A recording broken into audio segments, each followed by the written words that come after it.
Oh my gosh. I'm this close to losing it. I think so. We got a smart monitor. It's way too smart. And it's too smart for these rambling fools. We also got these fancy new lights that are mounted to the walls, and Jansen has managed to hit his head into them. How many times? 4 times? I think we're on like almost 4 or 5 times at this point.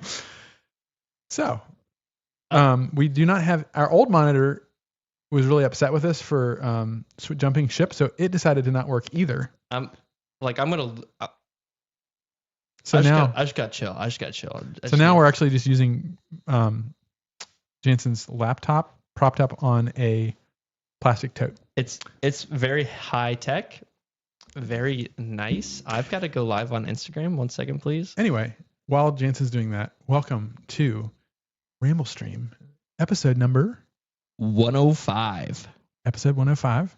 We've got a fun program for you. If we're got 5 minutes late, it's not even bad. It's not even bad. Oh, hold up. Hold on. I can't read this. 1 second. Now we have a problem with like scale. Well, the pre-show went well. Oh, hold on. Everyone's commenting. Oh, Lord. Oh, Lord. Well, the pre-show went well. LOL. Jansen, language. Might be children watching. That's just what you get when you're...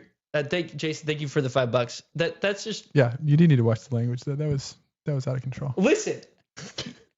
You guys didn't hit the lights 6 times, okay? That was brutal. 6 times now.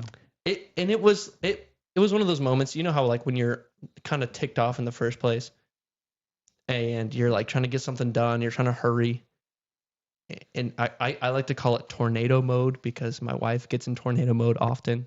I was in tornado mode, just wasn't very conscious of my surroundings. And I'm trying to get something done, and it just got me. We're working on it. These first pre-ramble streams will be they'll be interesting. It's all just a test. But anyway, let's get started. We've got a good program, like I said.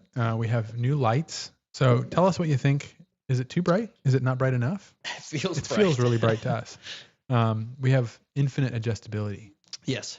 And our new monitor is really smart. It's so smart, in fact, that it didn't connect. Nope. So one more week, you're going to have to wait until Jansen can figure out how to get it to connect to his computer. I guarantee I'm just going to have to reset my computer. Yeah, that's what it is. Who are you? My name is Richard Worsham. I am co-founder and head of design here at Janus Motorcycles. I'm broadcasting to you live this evening from Janus Motorcycles HQ in downtown Goshen. I ramble with a 2009 Kawasaki KLR and a 2017 Halcyon 250 number 68. And this evening, courtesy of Jansen, I am sipping on a lovely... Here, I'll bring out the bottle if I can find it. Where'd it go? Right down here. A lovely Heaven's Door straight bourbon whiskey.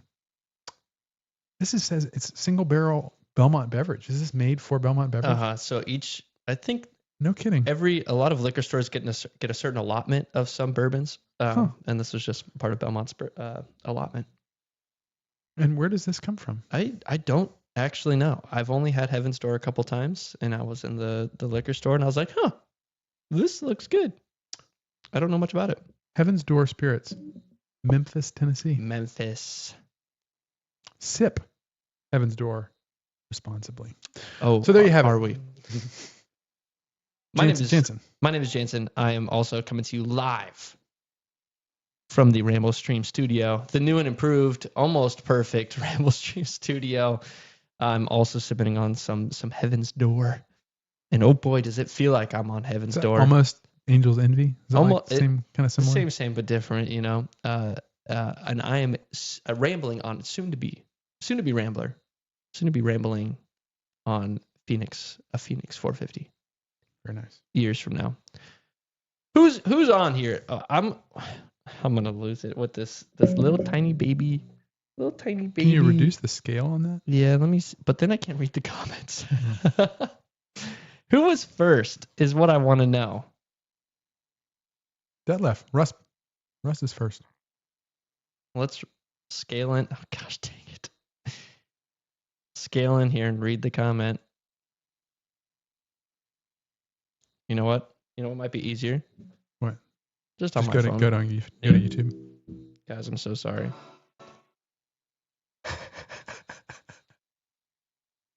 I've been doing this stream for... Oh, we're going on a year. Yeah, almost a year. Getting close. Arguably, already, one of the worst ones. It's okay. On the technology side. So thank you guys for bearing with us. Let's see. I can't go back any further than when I commented. We're just going to put that down. And we're just going to ride. We're just going to go for it. Let's keep going. Russell, thank you so much for being here first, man. It's good to see you. Glad you're here. I think I might be able to see some of these, especially if I scroll forward. There we go. Debt left. Simtech. Simtech? Go ahead. No, you go read that one first. Okay.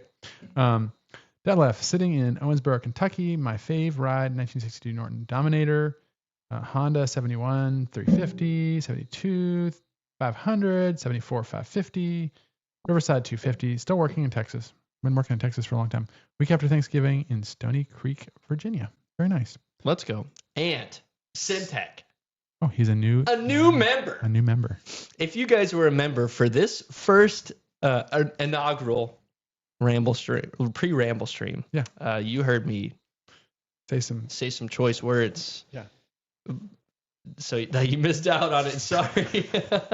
It might not ever happen again. Of course, we've got Janus McRider here. What's up, Janus McRider? How are you doing? It says, I wonder if I can still post. Sure. I'm not a member. Oh, yeah. No, that just means explain it, Jansen. Yeah. So the membership is a paid variation of, or just another way to support us. But you get some perks. So you get access to the pre-Ramble stream, which is the stream before the stream. You get access to the videos that we're going to make a week early. And then you get access to members only shorts. So me pestering Richard with a phone in his face is really what that's going to look like. But there could be some. But just be clear, the Ramble stream is anyone can comment, you can get on, anyone can view it live or after the fact. So nothing really changes for you all except that we just we're offering some additional things. Yeah. The Ramble stream will always be free. Yep. I think we can say that confidently. Yep. But this is just another way to support us so that we can buy monitors that are too smart for us to figure out how to. We will figure it out. It'll eventually happen. But I think really what I need right now is a nice poem. Yes. To just like pull me down back to earth. And I have a good one. So the theme of tonight's ramble is influence, recommendation, and I was thinking about what thing I wanted to choose because I have lots of things that are gifts, which are in a way, it's a kind of a recommendation, or things that were recommended to me. Mm-hmm. And I'll share the one that I have, which has got its own kind of twist on the whole theme itself.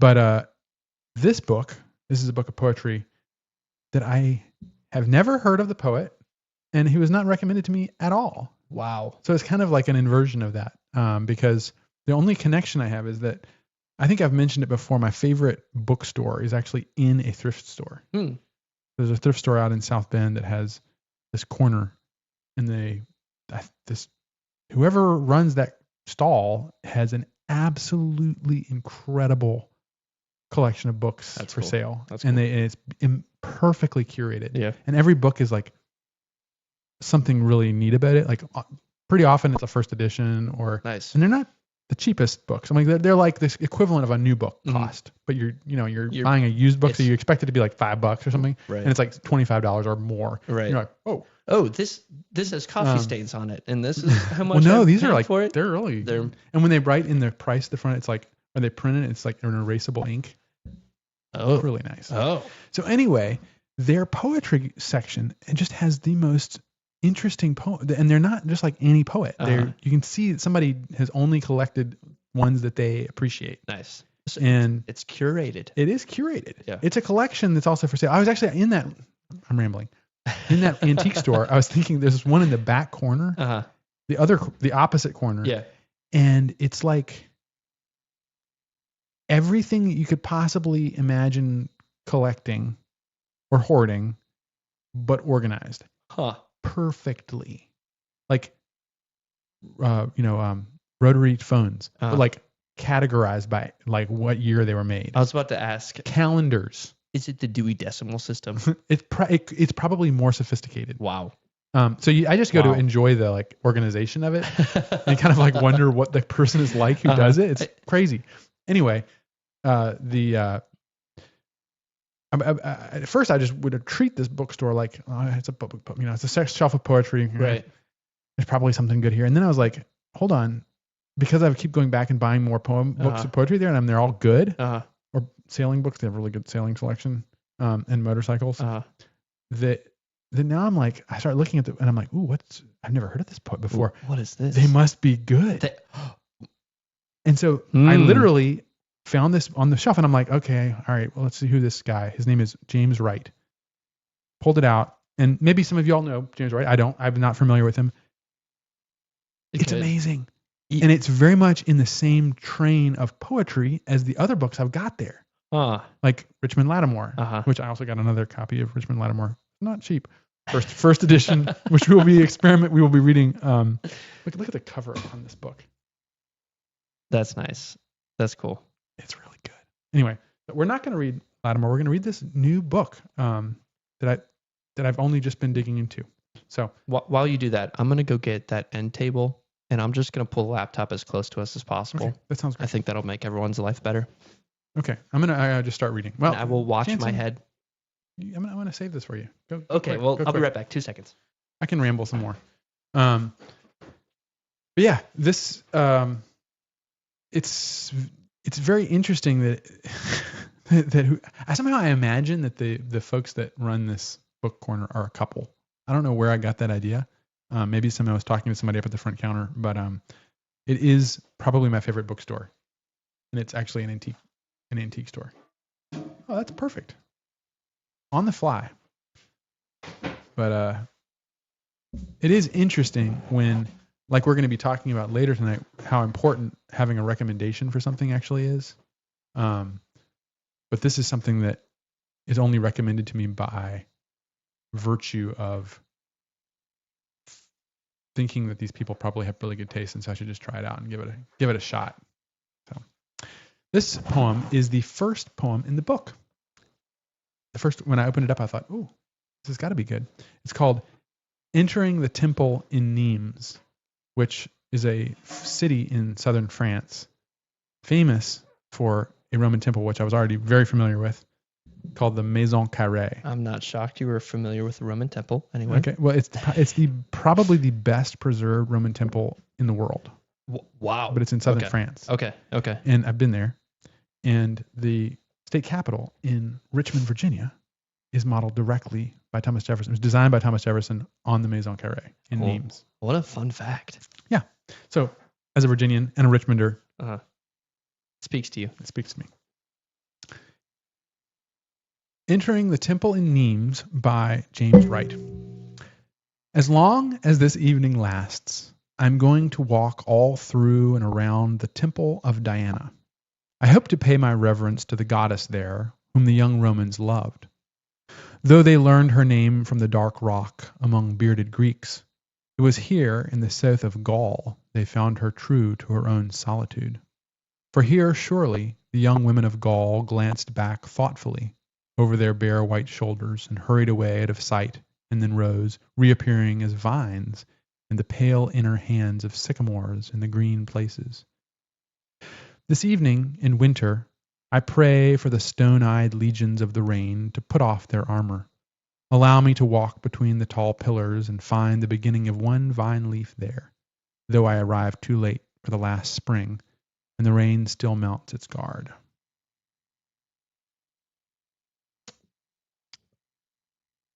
That's nice. That was nice. That brought me down. I'm really looking forward to. I mean, I have kind of poked my way through the whole book, Right. but I haven't read all of them. I'm really looking forward to reading more of these. Definitely a classicist. Yeah. Can't go wrong there. When you are searching for a new book like that, yeah, do you read a couple before you buy? Read some of the poems? Uh-huh. Oh yeah. Or do you just I like that cover? So it depends. Sometimes the cover is really like this Lattimore book, but no, in this case, my wife and I decided we wanted to go out on a Saturday afternoon drive, and so we went antique storing, and then we just basically plunked ourselves down in the bookstore, and I probably spent an hour just pulling all the books off the shelf and like poking through them, and she went to the cookbook section and found a really cool cookbook, also by a Richmonder. It was meant to be. It was meant to be. What a place of culture. That bookstore is a place of culture. It's really amazing. I mean, they have history. They have a slew of things. They do. Well, they do. Now that I'm not going to tell you where it is either. Yeah, ask me in person. It's a secret gem. It's a secret gem that you can only find out if you say the magic password in person. Okay. We can read comments now. Or sorry, I can read comments now because my eyes are bad. Speed Racer 95 says, "Listen, Richard and Jansen, here's my poem. Riddle me this and riddle me that. I'm taking my Janus out and I'm not coming back. Ramble on." Okay, very good. That's good. That's nice. Jansen, I asked something good on Twitch. LOL. Okay, well, let's see if we get to it. I don't know. Ooh. Mad Jack. That's a new name. That is a new name. He has a phoenix. Maybe? It's a 10th anniversary. Yeah, number 15. He's sipping on Crown Royal. Now, I know that there are different kind of flavors of Crown Royal. I'm curious about the flavor that you're currently sipping on. I do see a lot of phoenixes coming together in the shop. Not all of them have their shock absorbers on them yet, but they are coming together. And I think a majority of them, except for that one cream one, a majority of them have super chrome. A lot of them have some sort of super chrome. Oh, I can't wait till they start pumping through for builds of the week. I'm also really excited about the 10th anniversary logo on the Phoenix. It looks sharp. I mean, I had something to do with it. So. I mean, yeah, not to be biased or anything. Okay, something to ask Richard. You asked about mass producing things. So how do you feel about Easton Press? Easton Press. I would need a little more context. I'm not familiar. Confidink, what is Easton Press? Tell us in the comments. Rev Free, hello. I'm here. I appreciate it. Good to see you all. Howdy, Rev Free. How's it going? Good to see you. Let's see who else is in. We got Straw Dog here. I thought I saw his green text, meaning that he was a member. I was like, oh, we must have missed him. It was entertaining for 20 minutes. I guess he's talking about the pre-stream. Oh, yeah. Well, I mean, we're going to have a better one. Don't worry. When we're not, that's like the antithesis of rambling is trying to connect a smart TV. That is the worst possible. Imagine hell for me. That's it. I was sitting there drooling on myself. I swear. That is the worst experience. Yeah, now easily connect using the remote. No, dog. This is hard. It's not easy. Easton Press. Plug it in. They print classic books with well-done hardcover books. Sounds amazing. That sounds cool. But I think his question was in relation to mass production. Yeah. So I'm assuming that they do mass produce, or they produce the classic books.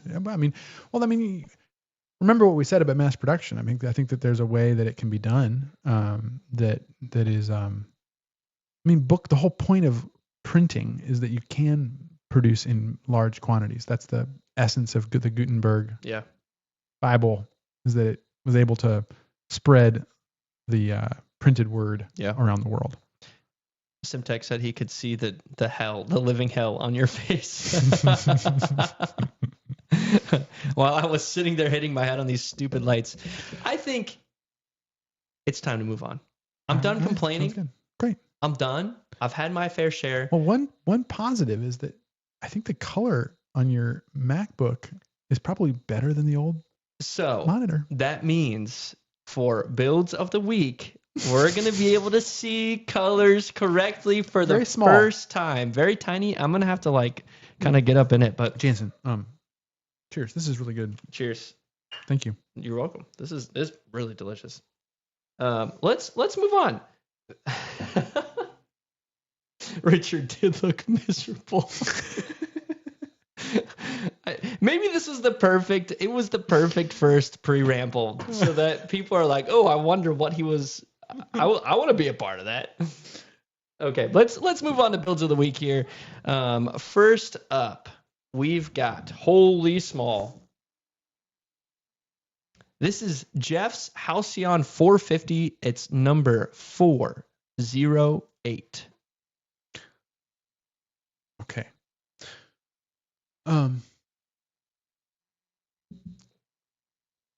Let's get some guesses in the chat while Richard is thinking. Vintage red. Vintage red. Let's see.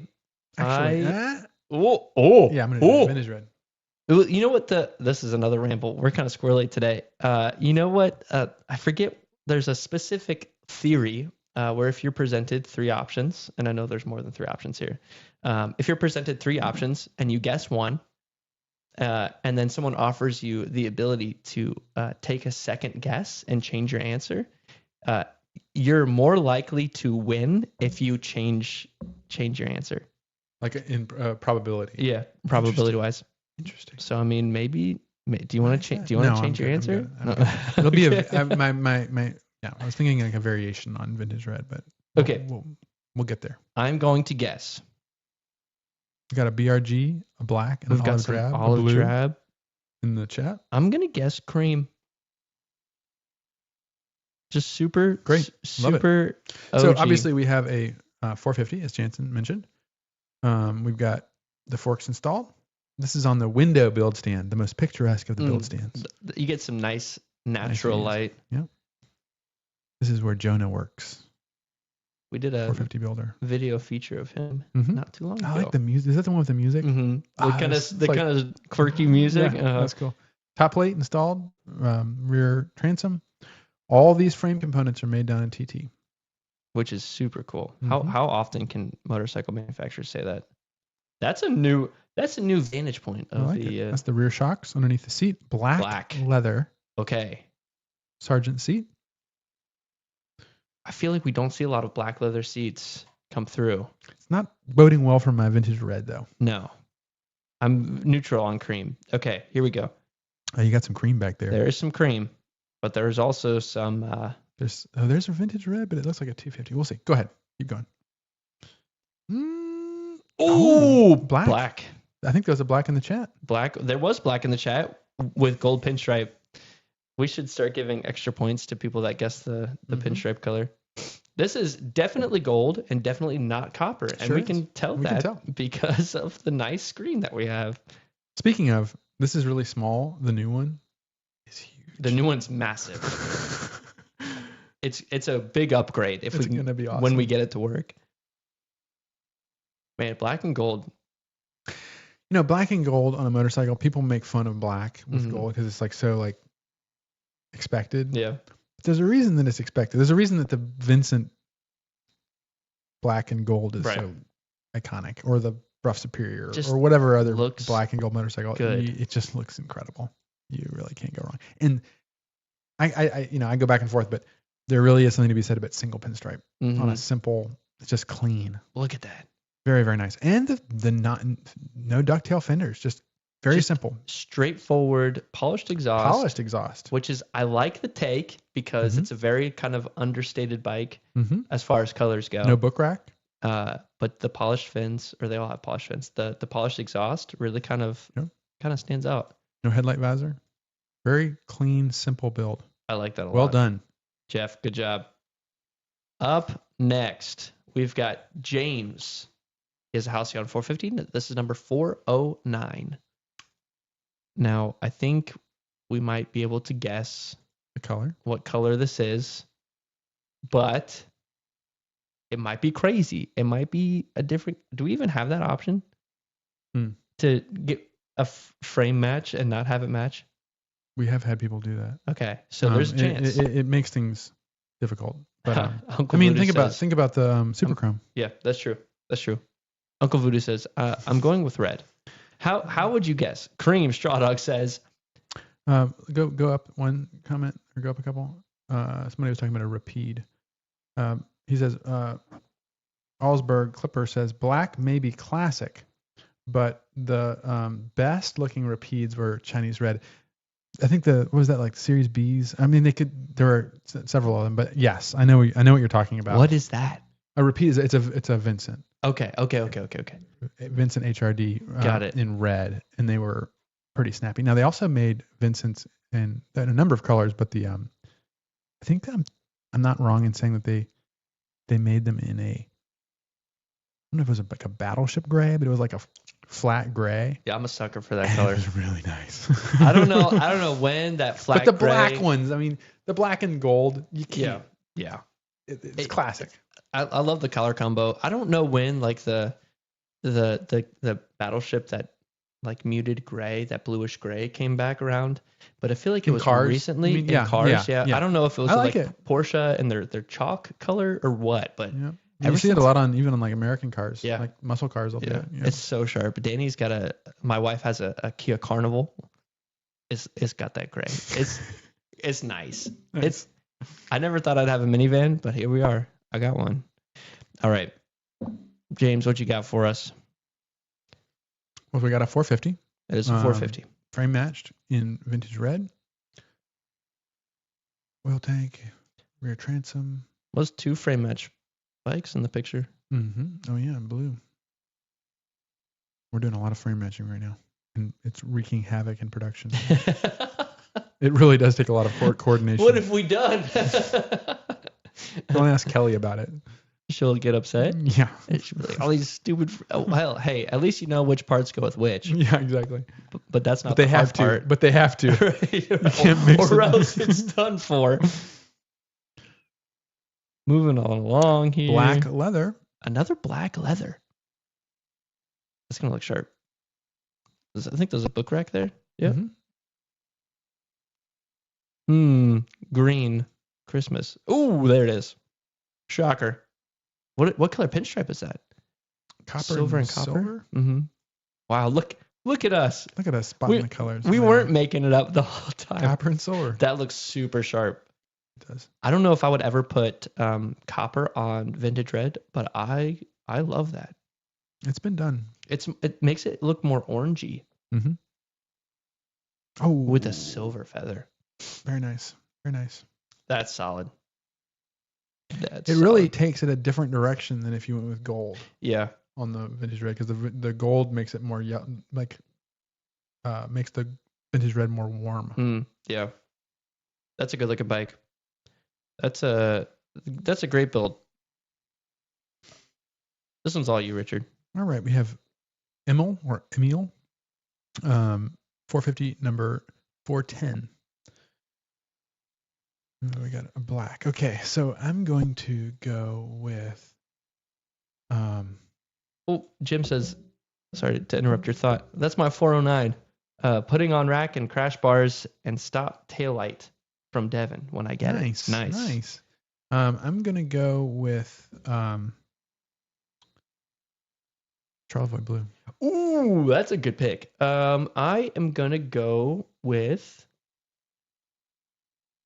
British Racing Green. Great. Okay, here we go. Same pictures. It's like this is a systematic approach to building motorcycles. Ooh, Saddle brown. Saddle brown.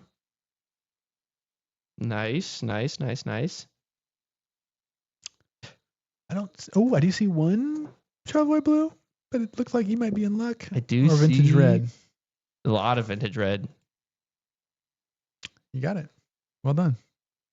Cheers, Jansen. I'm on a roll. I'm feeling good about this whole guessing thing. Ooh, with another gold pinstripe. That's another classic combo. I think we've got two pinstripes there. I think they're both gold. 410. No, they're not. Oh, one's Gold different. and copper. See, we can see that. That's book rack that's or a cargo rack. Sorry. what can you tell us a little bit about the cargo rack and why it looks the way it does? I mean, Yeah. So the cargo rack is one of the pieces that some people like and some people don't because it does change the aesthetic of the 450 Halcyon. But our goal was to retain a sprung cargo rack, which means that we wanted it to not be moving with the wheel. Because if you did attach it directly to the wheel, like some people do with the book with the book rack, it has no suspension. Yeah. And unlike the Halcyon 250, which also doesn't have suspension, the 250 is damped by the whole motorcycle. Yeah. But this on the other hand is completely sprung with the motorcycle. Nice. And so in order to achieve that, it had to come off the back like a modern motorcycle subframe. Right. Which is a little different looking. That's pretty cool though. Very Janus though. Yeah. Very Janus. I think it takes both looking forward and looking back. Yeah, exactly. Wow. It's crazy. A little airbox action. Ooh, that's nice lighting in that picture. We've got those cool what do you call them? Moonlights in the ceiling. Skylights. Skylights that they always make that. That's a wonderful space. Very nice. Very nice. Copper. That's copper. Great looking motorcycle. There it is. There it is. We got is that a polished exhaust? No. Okay, brushed exhaust, number plate, headlight visor, standard fenders, saddle brown seat, headlight visor. I already said that. Really good looking bike. That's a great looking motorcycle. Congratulations, Emil. Nice bike, Emil. That's a good looking Emil. I don't know how. I don't know either. either. How pronounce. I don't know without either, the E on the end. Yeah, I'm lost. I'm all thrown off. Let's see. I really like the red on red with gold pinstripe. It's sharp. Yeah. I wanted no parts of the rack. Halcyon 450, it kills the look. So I got the Griffin 250 with the rack. Nice. You know, that's a good option too. Yes, it's definitely it's polarizing. Yeah. I like things that are polarizing. What? You do? Yeah. No way. Got Kyle. Kyle, what's up, dude? I see you asked a question before. I see your comment. Uh-oh. Old school's here. Says matching frames cool depending on the contrast with bags, seat, etc. Exclamation point. I like the gloss black contrast to my Chev Charlevoix blue. Yeah. I love how he has the little color heart. That's great. Old school. I've appreciated your YouTube. He sends me YouTube videos of crazy machines. Like he sent me this week was a 3-wheel motorcycle that looked like it was direct drive, so you had to like get it started before you couldn't stop. That's wild. It's like, and it was like it looked like a hit and miss motor. What is that? It's just a little motor that like I'm not actually an expert on hit and miss, but they're just like they basically it's kind of like. Oh, okay, just like fire. Yeah, it kind of putts along. Very, very, very rudimentary engines.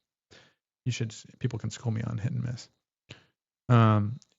Richard, if you like polarizing, you'll love my sunglasses. All right. Got him. Those are some great looking bikes. You had mentioned the Thing. Yes. So earlier. A little bit of a play on our Ramble, which we're in good time right now, actually. The Thing, which I mean, you're going to have to bear with me. Many of the things that I'm going to be sharing are going to be books. I apologize, but I'm ready for it. This is a book, and there's multiple directions I can take this, but this is a book that was given to me. I wonder if it's actually inscribed. Where did I put it? Right here. Confetti Yank says, I got a thing. I got it yesterday. I'm glad you followed up with, I got it yesterday because it sounded like an innuendo is what you were saying. No. I got a thing.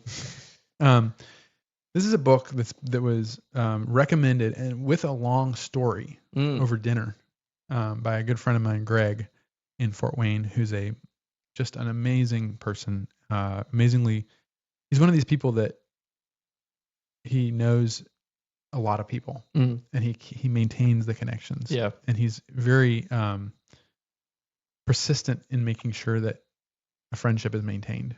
I truly admire people like that. Right? And sometimes it's like I just feel bad because I'm not able to get back to him enough. Right, But he's right. always sending me things and making connections that people that I should meet, Uh-huh. and they're all worth it. Like he's Yeah. recently introduced me to some folks down at the Indianapolis Motor Speedway that he has connected with. That would be cool. And we're going to go down and meet with him. That's cool. In Indianapolis in the beginning of next month. But he's a motorhead. He's rebuilding a vintage Elva kit car. I've asked what He's is been that working a lot today. I don't but know much about what them. is that. But anyway, he was telling me a story, and I won't dig into it too much because I think it's a very personal story. But he went through a difficult time in his life, and he and a friend, or I think maybe I can't remember the whole story, but they went on a road trip, and it was based on this book. And this book was sort of like a turning point in his life and his friend's life. And the book is called Blue Highways. And so the play on this is that I have not read the whole book. I'm about a quarter of the way into it. Uh-huh. So I am illustrating maybe a something about a recommendation, which is that he recommended this book very highly with anecdotes, and it makes it a book that I'm dedicated to reading, whether I want to read it or not. It's a very good book. Yeah. But the whole concept of the book, it's by a guy his name is amazing, William Least Heat Moon. What a holy cow. And the book was recommended to me as based on my appreciation for rambling. Yeah. Greg has read The Rambler's Companion and big fan. Yeah. But it's about the blue highways on the map, which are the smaller, older roads. And the whole thing is a journey across America. That's cool. Talking about the people that you meet, the strange events that you get in. Yeah. And it's absolutely marvelous. And I highly recommend it if you all are interested in more of the whole Janus rambling experience. But I was trying to pick up a thing that had something about a recommendation. Yeah. And then I thought it was kind of interesting that I can't fully recommend it myself because I haven't read the whole book, but that because it's from someone who I respect a great deal and trust, that it's something that I would recommend regardless. Yeah. So Blue Highways by William Least Heat Moon, A Journey into America. That's a crazy name. But when was this book written? Just to kind of give you some context. Puck971 asks, did all the Janus owners go to factory for a tour? Some of them do. Some of you guys have. Some of you haven't. It all just depends on what you really want. What were you saying?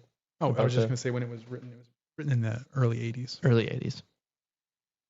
Dropping off a bottle of Crown Royal tomorrow. Here? I mean, we're not going to say no. Sipping on Crown. Well, we're not going to say no. You don't have to, but can you hold the book to the camera? Yeah. Here, I'll hold it up. I'll make a journey. We can even link it. Is it in focus, Richard? Yeah, it's good. For us, it's backwards on our little screen. Yeah, well, it's frontwards to you all. It's like we're looking in not a mirror. Yeah. If we flipped it, everyone would be thrown off because we'd be on opposite sides. Everyone would be uncomfortable, including myself. Matt Fawcett says, I ride out around Winona Lake area. There's a lot of just fun back roads through there, and then south to North Manchester. I've ridden a lot down there. Have you? Yeah. Great riding. I like just going out and getting lost on the back roads and then see if I can find my way back home.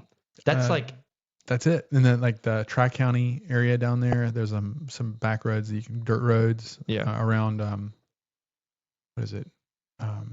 Webster Lake. Okay. That area. It's really really good riding. I feel like anytime that you could ride by a body of water, whether it's a lake or a river or a creek, there's something about it that makes the experience better. Absolutely, and it makes it even better when you're from Indiana because those are the only places where the road isn't straight. I think that might be what it is. That might be what it is. But it is nice to ride along a river or something like that because Yeah. the roads are often circuitous. Yeah, I'm deeply inspired by water too, which is a weird thing to say. I think we all are. Fire and water are both yeah, things that I could attract the human I could being. sit there and stare at a fire until people think I'm a psychopath. I'll be burning boxes in my backyard, and I swear my neighbors will just look out their windows at me like I'm going to do something crazy. So we've been on this. We talked about this last week after the stream. Oh, yeah. Something about recommendations and how oftentimes our choices are influenced by those recommendations, whether positively or negatively. And I think it's interesting that we live in a world full of recommendations, and sometimes we don't even realize that we're being recommended things, items. I guess that's a take that is sort of the negative take on it, is that in today's world we are more so than in any other period. Yeah. Kind of held captive to marketing. Yeah. And marketing is a form of forced recommendation or manipulation. So it's really more of the opposite end of recommendations. But what we're talking about is recommendations and how they help us to choose things in a positive sense, and how they can make something mean more than it actually maybe would otherwise to you. Yeah. So I mean, I think a great example would be the thing we talked about this evening, a book that if you're just going to the bookstore and there's 1,000 books that you could pick. How do you know which one? And you might pick one that has a really cool cover or that has an author's name that you know already. And instead, sometimes you have people in your life, whether they're a relative or a friend or someone that you respect, and they make a recommendation, whether it's directly to you or just in general. Or like we talk about with heirlooms, what we've talked about on the stream, where they just loved it a lot. Yeah, right. Like their love was contagious enough. Exactly. That you kind of got it. And I think that I know from my personal experience that the recommendation of someone that you revere, love, respect, or have had or a lot of engagement with, can make something that otherwise would mean, let's just be more kind of extreme about it, would otherwise not really mean anything to you. Yeah. Yeah. And turn it into something that's actually very, very valuable. Yeah. That you literally, you internalize for no other reason than someone else appreciated it. Right. Like vouching for it. Right. Yeah. And you could say that, like, well, then it's really good, and you just didn't have the opportunity to experience it before. But I want to take it a little bit further and say that there's so much stuff out there. There's so many. I mean, I started on the topic of books, and when I think about recommendations, I often think about books or literature or poetry or something like that. There's so much of it out there that how do you know what to appreciate, or how do you, and sometimes, how about this? Sometimes the only way that you actually find something that you love or that you value is if you just repeatedly encounter it because someone repeatedly told you to. And then all of a sudden, gradually over time, you form a connection with it and you actually start finding the value in it. Yeah. And that's that's a situation where you would never have done that if you hadn't had that recommendation, because maybe it isn't even like inherently appealing to you. Right. There is this trap. This is talking about rambling. We're about to ramble. There's this trap based on what you just said about how you have to try something over and over and over again. And sometimes a recommendation is what kicks you into it. I've often fallen into this trap of someone recommends something, or I try something once and I instantly like don't like it. I don't click with it. You know, it's like, oh, that's not for me. But oftentimes, like you're saying, the more that I either, you know, try to read that book, or the more that I try to participate in that activity, Mm-hmm. or the more I try Brussels sprouts, right? Like the more I kind of circle back and try that thing again, Yep. the more my brain realizes that, oh, it's not that bad. Mm-hmm. And I think taste is a funny, not just like physical taste. Yes, taste is a but great. How would you even explain taste? Like just the ability to say, I like this thing. Well, I mean, on the one level, taste is just your ability to, to just experience something. Right. It's literally like me gusta. Yeah. But or mean, you know, I don't gusta. Yeah, me no gusta. What is? But taste does have another connotation, which you can have like good taste or bad taste. Mm-hmm. And we use these terms a lot, and we don't really know it. We don't often think about what the implications of those are. Yeah. But having good taste, you know, there's even like a moral connotation to that. Like someone, he has really poor taste. You know, like he doesn't know how to, you know, or he has really good taste. He doesn't know how to pick them. Right. Yeah. Yeah. Exactly. Or someone has really good taste. It can mean a lot of things. But I think that the taste is something that is worth cultivating. Yeah. Because it just means that you actually engage with things and you have appreciation. And if you have good taste, then you can recommend things. Right. Right. Because I think that's the root of it, right? Like that's what creates trust, is having good taste. And good taste looks like just about anything, right? Like it's different for each person. Mm-hmm. It's one of the most subjective things you can imagine. Right. But the ability to then be bold enough to try something over and over and over again, create good taste, and then say, okay, I'm gonna not even like go out of my way to recommend this stuff, but it's just gonna ooze out of me. Mm-hmm. I often find that that's when someone recommends something to me, it's not like, hey, you should read this.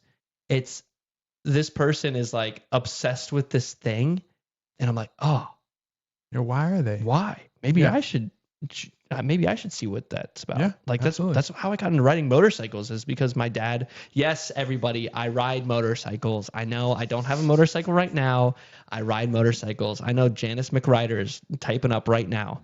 I got into motorcycles because my dad would talk about motorcycles all the time, and how he loved riding before, you know, kids, before me, before my siblings.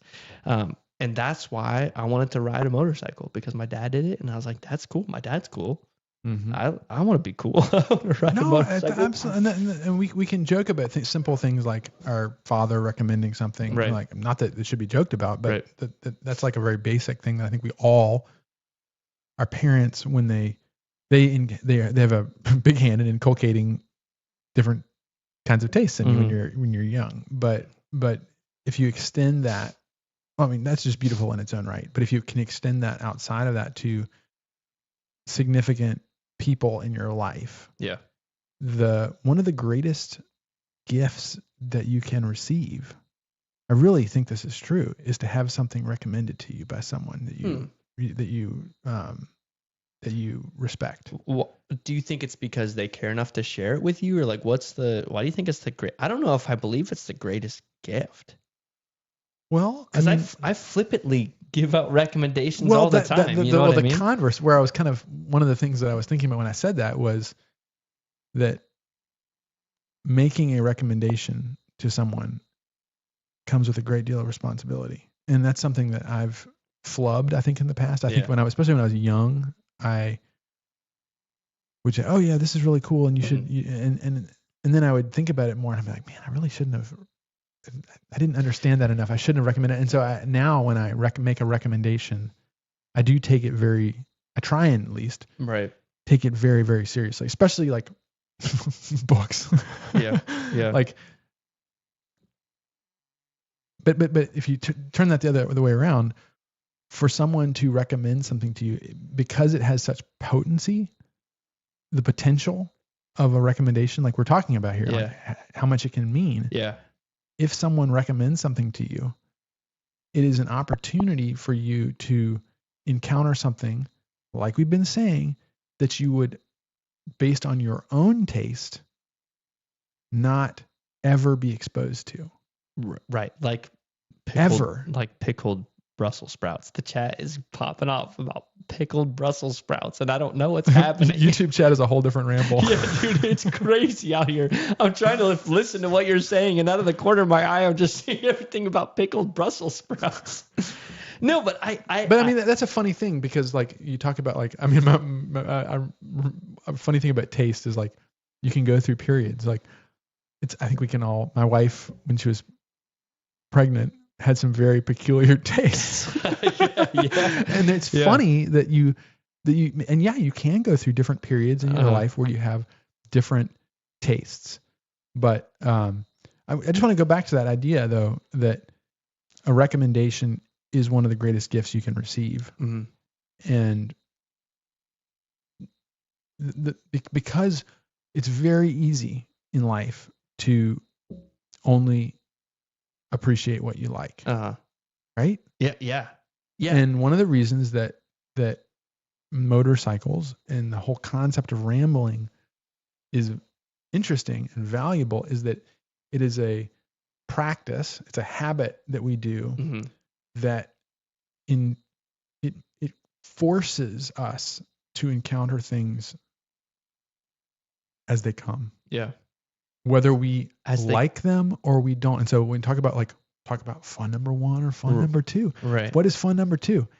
It's like reality making a recommendation. Right. I think you're exposed to that, and you have to make it. You have to say, am I going to make the best of this, or am I just going to shut down? And like I often think about like going on a really tough like camping trip. Yeah. And you're out and it rains. Yeah. The whole darn weekend. Yeah. It rains, and somehow, you have a fantastic time. You remember it really well. But if you chose a moment, would you choose that? Probably not. Right. Probably not. But the reason I think we like doing these things and getting out is that they force us into moments where we have to appreciate things that we don't inherently. We wouldn't put ourselves in that situation, and that's what a recommendation often is it's taking all of reality and it's picking one thing and saying, this is important. This is a priority. Yeah. Or this is something that we should focus on for no other reason than that someone thinks it's valuable. Mm-hmm. And what is reality other than what is our perception, our taste, like in the terms of like actually like our taste buds, other than pickled Brussels sprouts, right? Other than identifying one thing out of a million sensations that we go through. Yeah. And I think it's what you do with that sensation. What do you do with it's like it's experiencing that sensation and saying like, I like this one the most.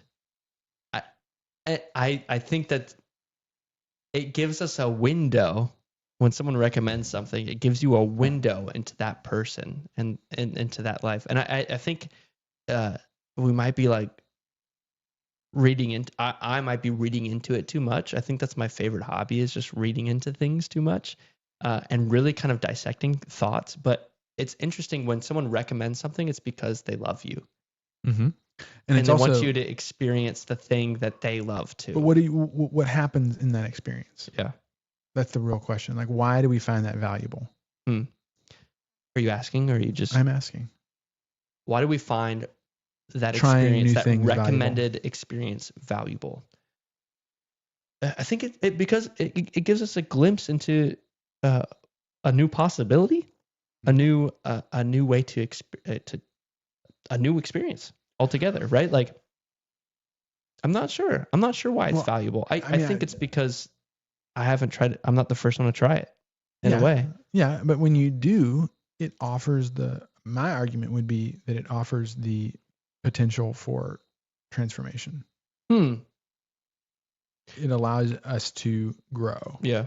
And that's actually what we're always really on a quest for. I think, as long as we're actually like trying. Right. If we're not, unless we're just like, if we're not in our Wall-E chairs. I only eat macaroni and cheese. Hey man, listen. Stay in my bedroom. Listen. There's nothing wrong. There's something about brown. I'm about to get absolutely ripped to pieces in the comments right now, but that's okay. It seems par for the course. But there's something about Easy Mac. Hot brown. That's not really brown, but what is kind of brown? Hot brown. You know what hot brown is? I don't know what hot brown hot is. Brown, Charlie, our old engineer, he would always talk about hot brown. Hot brown is like the kind of food that's hot and brown. It's like any food that's just like brown and warm, so chicken and good. Yeah, and cozy. Hot brown. This is coming from the same guy though that likes Malort. So I don't know, Charlie. If you happen across this, yeah, I love you. He's a contrarian. That's so gross. He once bought a shot for me of Malort. I saw him. I like Malort at Common Spirits, and he bought a shot of Malort for me. And the waitress said, "Your boyfriend bought this for you." No, but I don't know. My wife, she is a big donut fan, and it's really interesting. Those are rare. Yeah, really rare. Everyone loves donuts, but she takes it to a new level. But it's interesting to hear her recommend different donut places to people, because every new donut place is the best donut. Oh, just place. the new one? Every new one that she finds. So now we're talking about fads, but fads could be another ramble. I don't think that she's living in a fad. I think that she just loves the experience of eating a new donut from a new place so much that she says, this is the best new experience that I've had involving donuts. And I think there's a personality trait there as well of like every new experience is the best experience. Or you make lots of recommendations. Or she just loves recommending donut places because she loves donuts as a whole. New things, yeah. Right. But no, I it's one of the traits that I admire about her the most. And I'm not her ability to recommend donuts. Not her ability to recommend donuts. Her ability to say this new experience is the best experience I've had. And it trains my brain to be like, new experiences are awesome. Mm-hmm. I think I already have a little bit of that, but it's an interesting way to take on life. So maybe that spawns we can wrap this up. 801. Wrap this up with the idea of taste. One of the connotations of taste, because all of you all have incredible taste. Mm-hmm. I know because you're here, Janus fans, or ramblers at least. Is that when people talk about taste, the connotation is a level of discernment. Mm-hmm. And I think that the people that we take recommendations from, that we take seriously, mm-hmm. are people that we understand have a level of discernment. Mm-hmm. And they're not to say that your wife is just recommending any old donut shop. Are you dogging my wife right now? But that they speak with a level of authority. And so obviously Danny, the donut expert, Danny knows what she's talking about when she recommends the new donut shop. But I also think that the people that you take recommendations from are the people that do take that activity seriously. Yeah. Right? Yeah. No, I agree. That's why I say it comes with a lot of responsibility. And then it's a great gift is that when you make a recommendation, you are if you want people to take you seriously, you shouldn't give them lightly. Yeah. Right? Yeah. I'm sorry. Simtech, I'm going to have to watch the replay. Richard, I think the chat, I'm so sorry, guys. We missed all of your comments, but you guys are kind of... go through them a little bit. You're rabid right now. We got 40. We have more people now than No, I don't think that we're going to be able to look at this and pull comments and say, oh, this makes sense to the conversation because they're all connected somehow. So is there a way for people who are watching this video after the stream on YouTube to see the comments that were live? I can't. Yeah. I don't know how to do that. There's a little toggle that you have to select. There are two options. It's either like what are the most relevant comments, or I forget what it's called. It's like live comments or something like that. People like me who are habitual YouTube users don't know that, so that's probably good to know. We're gonna wrap it up, but the last thing is that we are gonna see some improvements on the Ramblestream. I know we often talk about it. What is it now? I'm very tasty. No. That was a reaction to the improvements for the Ramblestream after today's experience. Yeah, after today's experience. No, we're gonna have obviously the beautiful new 55-inch monitor. Everything here with good color. Awesome. Everything outside of here. What do you mean? Awesome. Oh yeah, we're also going to be. We will be posting our new starting in December, beginning of December. We're going to be sharing the Ramblestream in audio form as well and video form on multiple channels. So we're going to be able to. It's going to be on Spotify. It's going to be on everywhere you find your podcast. And they're going to have descriptions, and I think we're actually going to have a website for the Ramblestream. We'll have, from what I understand, I'm not doing all this. From what I understand, there will be a different page, different YouTube. We're working on it. We'll iron out some details, but we're trying to make the experience even. It's going to be on Rumble. Ramble on Rumble. Ramble on Rumble. Maybe we'll do it on Rumble too. I mean, I don't see why not. I don't see why we couldn't do it on Rumble. It depends on our demographics. How much taste people have. I don't think there's a lot of taste on Rumble. Well, I don't know. You can find all the stuff that you can't find on YouTube on Rumble. That's true. That's true. I'm not gonna write it off. Lots of good fun things to come in. Last thing, if you are looking for some deals on Janus merchandise or motorcycles, we have a great Black Friday special going on right now, which is 50% off of all options and upgrades on new builds and 50% off of shipping if paid in full. And we are about to launch a new specials through all of our merchandise that'll be coming out shortly. I believe we'll be doing 20% discounts on lots of things. And so stay tuned. We're redoing a lot of things. Our marketing with Jansen, our website configuration, the storefront will be a little bit easier to use. Lots of fun things coming down the pipeline. So we really appreciate you all. And as always, enjoy our time on the Ramblestream. Thank you all. And we'll see you next week for number 106. 106. Bye-bye. Bye.